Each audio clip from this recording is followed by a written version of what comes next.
Hi hello friends, എല്ലാ കൂട്ടുകാർക്കും പുതിയൊരു എപ്പിസോഡിൻ്റെ റിവ്യൂയിലേക്ക് സ്വാഗതം. എല്ലാവർക്കും ഗുഡ് മോർണിംഗ്. അങ്ങനെ നമ്മുടെ പ്രകാശനും അമ്മയും കൂടി അമ്പലത്തിൽ നിന്ന് പ്രാർത്ഥിച്ചു വരുമ്പോഴാണ് കിരണും കല്യാണി അമ്പലത്തിലേക്ക് വരുന്നത്. ആ സമയത്ത് പ്രകാശനും അങ്ങനെ കിരണും തമ്മിൽ വാക്ക് തർക്കം ഉണ്ടാവുന്നുണ്ട്. പ്രകാശൻ പറഞ്ഞു, നീ നോക്കിക്കോടാ, എത്രയും പെട്ടെന്ന് നല്ലൊരു മുഹൂർത്തത്തിന് നല്ലൊരു സമയത്തിന് ഞാൻ കാർത്തികയുടെ അമ്മയുടെ കഴുത്തിൽ താലി കെട്ടിയിരിക്കും എന്ന് പറയുമ്പോൾ കിരൺ പറയുന്നുണ്ട്, അതിനു മുമ്പ് നിങ്ങൾ കോടതി കയറും, ജയിലിൽ ചിലപ്പോൾ കിടന്നതും വരും. ജയിലിൽ കിടക്കണത് ആരാന്ന് നമുക്ക് കാണാടാ. എന്തായാലും നിന്റെ ഇവളുടെ അമ്മ ദീപയായിട്ടുള്ള ബന്ധം ഞാൻ വേർപെടുത്തിയല്ലോ എന്ന് പറയണം. അതെ, വേർപെടുത്തി. പക്ഷേ അതിന് മുമ്പ് നിങ്ങൾ ലക്ഷ്മി എന്ന് പറഞ്ഞ പെണ്ണിനെ കല്യാണം കഴിച്ചില്ലേ, അത് മറച്ചു വെച്ചിട്ട് ബന്ധം വേർപെടുത്തിട്ടുണ്ടല്ലേ ഇവളെ അമ്മനെ കല്യാണം കഴിച്ചത്. 10-25 വർഷം ഇവളുടെ അമ്മയുടെ കൂടെ ജീവിച്ചു. അതിനുശേഷമാണ് ഇപ്പോഴാണ് നിങ്ങൾ ബന്ധം വേർപെടുത്തിയത്. ബന്ധം വേർപെടുത്തുന്ന മുമ്പ് തന്നെ നിങ്ങൾ കല്യാണത്തിനെ കുറിച്ച് ആലോചിച്ചിട്ടുണ്ടായിരുന്നു. അതിനുശേഷം കല്യാണിക്കുറി അടിച്ചിട്ടുണ്ടായിരുന്നു. അതിനുള്ള തെളിവൊക്കെ ഞങ്ങളുടെ കയ്യിലുണ്ട്. നിങ്ങൾ എവിടെ വേണമെങ്കിലും പോയിക്കൂടെ, പക്ഷെ കാർത്തികയുടെ അമ്മയുടെ കഴുത്തിൽ ഞാൻ താലി കെട്ടിയിരിക്കും. ഞങ്ങൾക്കൊരു നല്ല കാലം വന്നപ്പോൾ നിങ്ങൾക്ക് പിടിക്കണില്ലല്ലേ അല്ലേ എന്ന് അമ്മ ചോദിക്കുമ്പോൾ, നല്ല കാലം വന്നോണ്ട് മാത്രം കാര്യമില്ല, മനസ്സും കൂടി നന്നാവണം, എങ്കിലേ ശരിയാവൂല്ല. ഓ പിന്നെ എന്ന് പറയണം. ആ സമയത്ത് കിരൺ പറയണ്ടേ, എന്നാലും ആ കാർത്തികയുടെ അമ്മയുടെ കണ്ണിൽ കാഴ്ചക്ക് എന്തെങ്കിലും കുഴപ്പമുണ്ടെന്ന കല്യാണം ഞാൻ ആലോചിക്കണം. അല്ലെങ്കിൽ ഇയാളെ പോലത്തെ ഒരാളെ അവർ വിവാഹം കഴിക്കും. എന്താടാ നീ പറഞ്ഞത്, എന്നെ പോലത്തെ ആണെന്നോ? എടാ, എനിക്കും എൻ്റെ മോനേക്ക് നല്ല തലയെടുപ്പാടാ, ഏത് പെണ്ണ് കണ്ടാലും നോക്കിപ്പോകും എന്ന് പറയാണ്. അല്ലാണ്ട് നിന്നെയും ഇവിളെയും പോലെ ചന്തമില്ലാത്തവരല്ലട ഞങ്ങൾ എന്ന് പറയാണ്.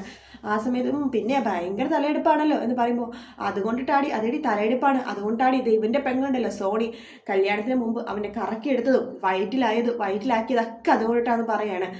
അത് സോണിക്ക് പറ്റിയൊരു അബദ്ധം എന്ന് കല്യാണി പറയുമ്പോൾ അമ്മ പറയുന്നുണ്ട്, ഒരു അബദ്ധം അല്ലടി, അവൾക്ക് നല്ല കാഴ്ചശക്തിയും അതുപോലെ തന്നെ നല്ല സൗന്ദര്യബോധവും ഉണ്ട്, അതുകൊണ്ടാണ് എൻ്റെ കൊച്ചുമോനെ അവള് വലവീശി പിടിച്ച് കറക്കി മയക്കിയെടുത്തത് എന്നിങ്ങനെ പറയാണ്.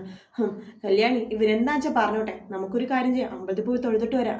നിങ്ങൾ പോയി തൊഴുത്, എന്തായാലും പോയി തൊഴുത്, അമ്പലത്തിൽ പോയി പ്രാർത്ഥിക്കേ, എൻ്റെ കല്യാണം നടക്കല്ലേ എന്നൊക്കെ പോയി പ്രാർത്ഥിക്കേ എന്ന് പറയാണ്. അതെന്താണെന്ന് ഞങ്ങൾക്കറിയാം എന്ന് പറഞ്ഞിട്ട് കിരണും കല്യാണിയും കൂടി അവിടെ നമ്മൾ പോകുക കേട്ടോ. അതിനുശേഷം നമ്മുടെ പ്രകാശം വേണ്ടതേ പോകുന്ന മുമ്പ് ഒരു കാര്യം കൂടി പറയാം, എൻ്റെ കാർത്തിക മോളുടെ അമ്മയുടെ വിവാഹം എന്തായാലും നടക്കും. അപ്പോൾ നീയും അതുപോലെ തന്നെ മറ്റേ അവളില്ലേ കല്യാണത്തിന് മുമ്പേ ഗർഭിണിയായവൾ സോണിയും കാദംബരി ദീപയും ദീപ എന്ന് പറഞ്ഞ പാഴും എല്ലാവരും തന്നെ കൺകുളിർക്ക് ആ കല്യാണം കാണണം എന്നൊക്കെ പറഞ്ഞിട്ടാണ് അവിടെ നിന്ന് പോകുന്നത്. കിരണം കണ്ടിട്ട് പോയി കഴിയുമ്പോഴേക്കും പ്രകാശം പറയേണ്ട, അമ്മേ ഇവിടെ തൊട്ടടുത്ത് വേറെ ഏതെങ്കിലും അമ്പലമുണ്ടോ? അതെന്തിനാണ് പ്രകാശം വേറൊരു അമ്പലം തപ്പുന്നത്? അതെ, നമുക്കിവർ പ്രാർത്ഥിക്കുന്നില്ലേ, അതിനെതിരായിട്ട് പ്രാർത്ഥിക്കാൻ. എടാ, അങ്ങനെയൊന്നും പ്രാർത്ഥിക്കേണ്ട, ഈ അമ്മയുടെ പ്രാർത്ഥന എന്നും നിന്റെ കൂടെയുണ്ട്, അത് മാത്രം മതിയടാ നീ രക്ഷപ്പെടാൻ. ആണോ? പിന്നെ അല്ലാതെ, നീ വാ എന്ന് പറഞ്ഞിട്ട് പ്രകാശനം കൂട്ടിക്കൊണ്ട് അമ്മ അവിടെ നിന്ന് പോകുക കേട്ടോ. അതിനുശേഷം കാണിക്കുന്ന മനോഹറിനെയാണ്. മനോഹർ കൊച്ചിനെയും കൊഞ്ചിച്ചുകൊണ്ട് അവിടെ അങ്ങനെ ഇരിക്കുക കേട്ടോ. മോളെ ചക്കര എന്ന് പറഞ്ഞിട്ട് അങ്ങനെ കൊഞ്ചിച്ചുകൊണ്ടിരിക്കുകയാണ്. അതൊക്കെ കണ്ടിട്ട് സരി ഇങ്ങനെ നിൽക്കുന്നുണ്ട്.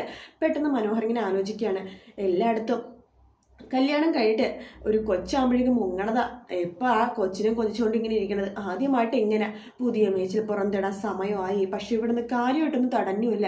എന്തെങ്കിലുമൊക്കെ എടുത്ത് മുങ്ങിയിട്ടേ കാര്യമുള്ളൂ, ഒന്നും കിട്ടാതെ പോയിട്ടും കാര്യമില്ല എന്നൊക്കെ പറഞ്ഞിട്ട് ആലോചിക്കുമ്പോൾ സരിയ ചോദിക്കണ്ടേ, എന്താ മനുവേട്ടാ ആലോചിച്ചുകൊണ്ടിരിക്കണേ എന്ന് ചോദിക്കുമ്പോഴേക്കും, ഒന്നുമില്ല, ഞാൻ മോളെക്കുറിച്ച് ആലോചിക്കുമായിരുന്നു എന്നിങ്ങനെ പറയാണ്. മോളെപ്പോൾ തന്നെയാ, ഒരു ശല്യമില്ല. പക്ഷെ അങ്ങനെയൊന്നും ഇല്ലാന്നിട്ട് ഞാൻ ഈ പ്രായത്തിൽ ഭയങ്കര വാശിക്കാരിയായിരുന്നു ആൻറ്റിയും അമ്മയും അച്ഛനൊക്കെ പറയാറ്. വലുതായപ്പോഴും ഞാൻ കുറച്ച് കാന്താരിയായിരുന്നു, മനുവേട്ടനെ കെട്ടിക്കേട്ടെ ഞാൻ ഇങ്ങനെയൊക്കെ ആയത് എന്ന് സരിയു പറയുമ്പോൾ മനോഹർ പറയുന്നുണ്ട്, അതെന്തുകൊണ്ട് അങ്ങനെ? അതെനിക്ക് അച്ഛനും അമ്മയൊക്കെ സ്നേഹം തരുന്നുണ്ട്, പക്ഷെ അതിനേക്കാൾ അപ്പുറം മനുവേട്ടൻ സ്നേഹം തരുന്നുണ്ട് എന്ന് സരിയു പറയുമ്പോൾ മനു മനസ്സിൽ വിചാരിക്കുക, അതേടി ഞാൻ സ്നേഹം തരുന്നുണ്ട്, അതിന് ഈ പരിഹാരമായിട്ട് കുറേ സ്വർണവും പണമൊക്കെ തന്നാൽ മതി എന്നൊക്കെ മനസ്സിൽ വിചാരിക്കുകയാണ്. അതിന് സരിയു പറഞ്ഞിട്ട്, അതെ മനുവേട്ട, നമുക്ക് അമേരിക്കയിലേക്ക് പോകണത് അമ്മ ഇടയ്ക്കിടയ്ക്ക് പറയുന്നുണ്ട്, പക്ഷെ നമുക്ക് അമേരിക്കയിൽ പോകുമ്പോഴേ അമ്മേനെ ഇപ്പം കൊണ്ടുപോകണ്ട, അടുത്ത വരവിനെ കൊണ്ടുപോകും. അതെന്താ മോളും അങ്ങനെ? നമുക്ക് അമേരിക്കയിൽ പോയിട്ട് എനിക്കും മോൾക്കും മനുവേട്ടനെ മാത്രം കുറച്ച് അടിച്ചു പൊളിച്ച് ജീവിക്കാം, ഒരു 1-2 വർഷം കൂടി തിരിച്ചു വരുമ്പോൾ അമ്മേനെയും അച്ഛനെയും കൂട്ടിക്കൊണ്ടുപോയാൽ മതി. അയ്യോ, ഞാൻ അമ്മേനെയും കൂടി കൂട്ടിക്കൊണ്ടു വന്നാണ് വിചാരിച്ചത്, കൊച്ചിനെ നോക്കാനൊക്കെ ആളെ വേണമല്ലോ, അപ്പോൾ അവിടെ ആയിനൊന്നും കിട്ടില്ലേ എന്ന് പറയുമ്പോൾ, അത് സായിപ്പന്മാരായിരിക്കും, അവർക്ക് ഈ മലയാളി കുട്ടികളൊക്കെ നോക്കിയിട്ട് എന്താ മലയാളി ആയകളെ കിട്ടുമായിരിക്കും, ഞാൻ നോക്കാം, എന്തായാലും ഇന്ന് തൊട്ട് ഞാൻ അന്വേഷണം തുടങ്ങാം. ഇവളുടെ വിചാരം ഞാൻ അമേരിക്കയിലെ പ്രസിഡന്റ് ആണെന്ന് എന്നൊക്കെ മനു ഇങ്ങനെ മനസ്സിൽ വിചാരിക്കാം കേട്ടോ. ശേഷം സരിയുനെ ഇങ്ങനെ ചേർത്ത് ഇങ്ങനെ പിടിച്ചിങ്ങനെ നിൽക്കുവാണ്. അതിനുശേഷം കാണിക്കുന്നത് ഷാരിനെയാണ്. ഷാരി അമ്പലത്തിൽ പ്രാർത്ഥിച്ചുകൊണ്ടിരിക്കുകയാണ്. എൻ്റെ ഭഗവതി, ഞാൻ വിചാരിക്കുന്നതൊക്കെ വെറും എൻ്റെ തോന്നൽ മാത്രമാവണേ. എൻ്റെ മരുമോൻ നല്ല മരുമകൻ തന്നെ ആവണേ. എൻ്റെ തോന്നലൊന്നും ശരിയാക്കി തരല്ലേ. അതുപോലെ തന്നെ എൻ്റെ മോൾ എന്നെ വിട്ട് ഒരിക്കലും പോവല്ലേ. അവൾ സത്യങ്ങളൊന്നും തിരിച്ചറിയല്ലേ എന്നൊക്കെ പറഞ്ഞ് പ്രാർത്ഥിച്ചുകൊണ്ടിരിക്കുന്നത് പൂജാരി വരുന്നുണ്ട്.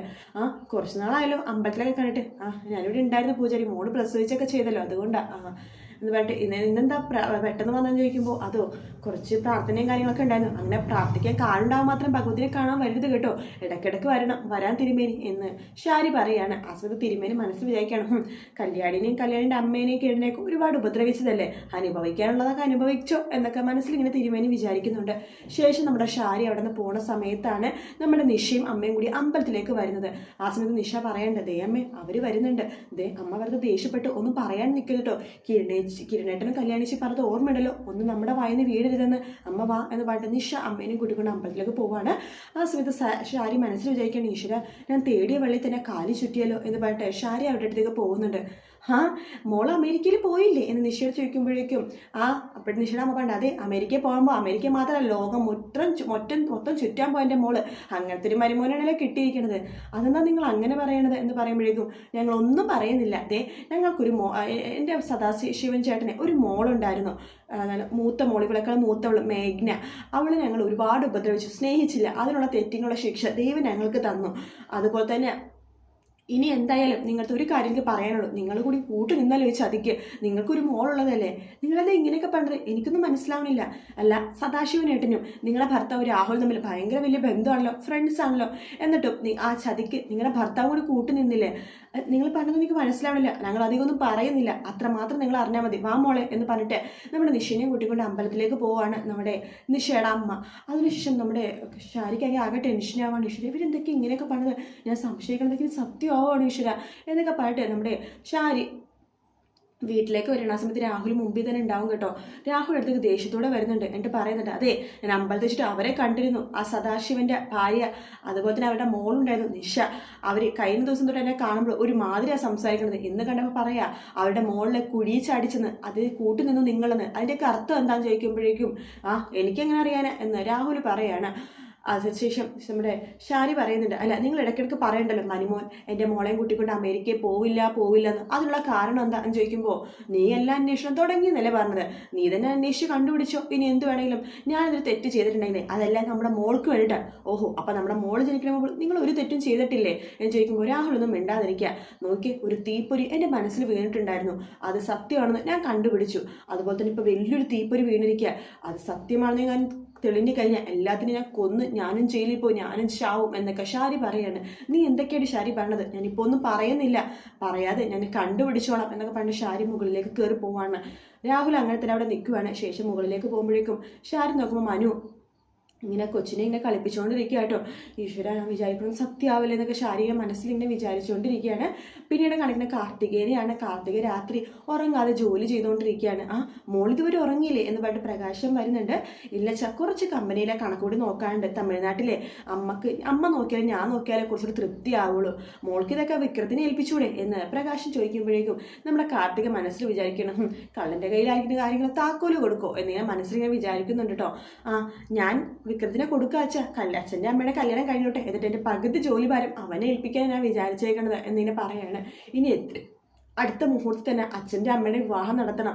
നാളെ അല്ലേ കോടതി കൂടുന്നത്, അതേ മോളെ നമുക്ക് കുറച്ചൊരു നല്ല വക്കീലിനെ വെച്ചാലോ എന്ന് പ്രകാശം പറയുമ്പോൾ അതെന്താ നമ്മുടെ വക്കീൽ മോശമാണെന്നാണ് അച്ഛൻ പറയുന്നത്.